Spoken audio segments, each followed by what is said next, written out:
Bio section of your profile is very important. At the top right, you will click on your profile photo, and this is where you would find your bio. So imagine if you have organized the event, you are a moderator of a room or just a speaker, and hundreds of people have joined the room and they are listening to the conversation. You're talking about an interesting topic, you're knowledgeable, and the first thing other listeners will do is to click on your profile photo and check your bio. Here, you have an opportunity to introduce yourself, write a compelling pitch, and share links that you have. It can be a sales funnel, your website, or your blog, and your business Instagram, Facebook, or Twitter page. Even if you don't have these, you can always write an interesting description, and that is how you connect with other people. As you can see here, I've written my bio, but there is always a room to improvement. I will show you and give you examples of what a good bio needs to have. If you click anywhere on this page, a bio editor will open. And then you would just edit, type in, add links, add emojis, and add anything you like on your bio and click done. So what does a successful, good bio needs to have, and what do you need to include in your bio? The most important line in your bio is what you do. So describe briefly what you do, what is your position, are you a business owner, freelancer, or blogger? Don't be too wordy and too emotional, be professional.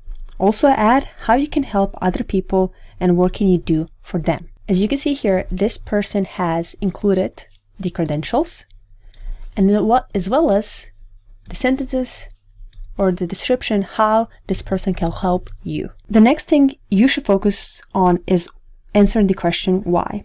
It ties directly with the question what you do. Basically, you are answering the following question: what do you do and why are you on Clubhouse? People want to follow other people who they find interesting and from whom they can learn. For you, it means you can sell your course, service, products, etc. In sum, you're giving them a reason to follow you.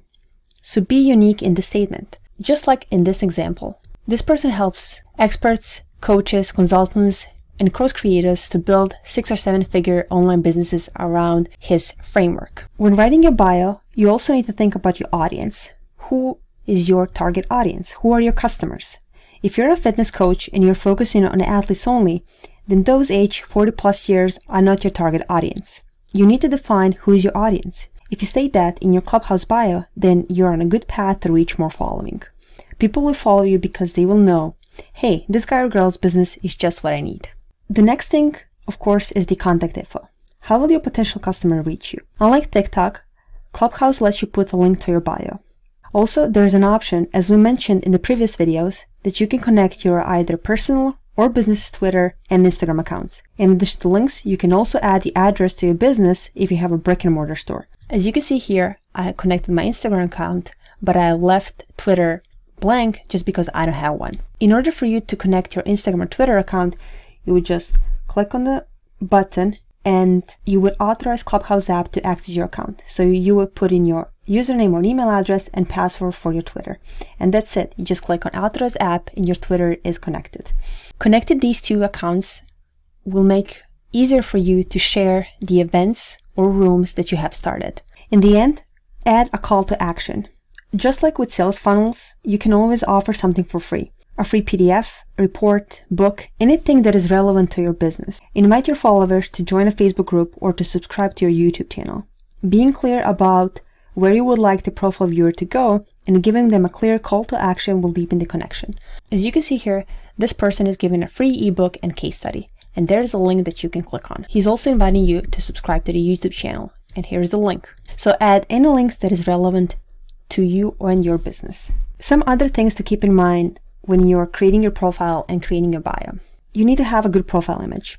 Don't change it too often. You want the people to remember you. So you need to have a professional blurry photo that represents you, your company, or your brand. Be searchable, meaning don't use font for your bio that can't be read. First few lines are always visible when someone searches for you, so make those first few lines clear. If you're new to the app and don't have a business, then You should list topics that you're interested in discussing to let people know what types of conversations you want to be invited to, and list your credentials as well. And you should use keywords strategically to help people find you if they use a search function, but avoid keyword stuffing. In the resources, I have included a PDF file with a template that you can use to create your bio. There are also links and website that I have included where you can edit your bio and profile, and where you can also edit your profile photo.